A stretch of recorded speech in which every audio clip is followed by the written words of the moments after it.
কিয়ামতের দিন সবাই একটাই কথা বলবে, শয়তান আমাদের বিপথে নিয়েছে, শয়তান আমাদের ধোঁকা দিয়েছে।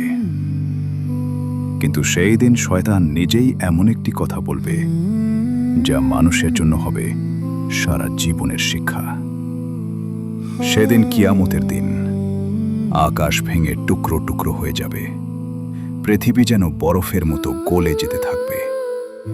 চারদিকে ঘন অন্ধকার, ভয়ঙ্কর চিৎকার আর বিশৃঙ্খলা। মানুষ দিশেহারা হয়ে দৌড়াতে থাকবে, কেউ নিজের হিসাবের ভয়ে পালাচ্ছে, কেউ আবার নিজের গুনাহের ভয়ে কাঁপছে। ঠিক সেই সময় এক ব্যক্তি ইবলিশকে দেখতে পাবে এবং তার দিকে এগিয়ে যাবে। ইবলিশ থেমে যাবে, তার চোখে অদ্ভুত এক অস্থিরতা থাকবে, কিন্তু মুখে থাকবে না সামান্য অনুশোচনা। লোকটি জোরে চিৎকার করে উঠবে, চারপাশের মানুষ থেমে তাকাবে তাদের দিকে।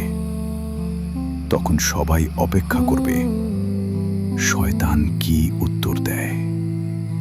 হাওয়া যেন থেমে যাবে, চারদিকে নেমে আসবে গভীর নীরবতা। আর সেই নীরবতার মাঝে ইবলিশ শান্ত কণ্ঠে বলবে, আমি তো শুধু তোমার মনে লোভ জাগিয়েছিলাম, কিন্তু সেই লোভের পথে তো তুমি নিজেই এগিয়েছিলে। আমি শুধু তোমাকে খারাপ পথ দেখিয়েছিলাম, কিন্তু সেই পথে হাঁটার সিদ্ধান্ত তো তোমারই ছিল। আমি কি কখনো বলেছিলাম আল্লাহর কথার চেয়ে আমার কথা বেশি মানতে? এই কথা শুনে সেই মানুষের মুখ ফ্যাকাশে হয়ে যাবে, তার আত্মা ভয়ে কেঁপে উঠবে।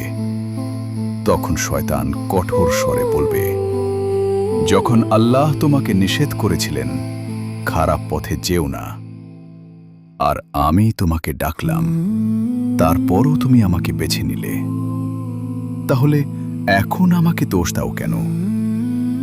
চারদিকে নীরবতা আরো গভীর হয়ে যাবে, মানুষ একে অপরের দিকে তাকিয়ে থাকবে।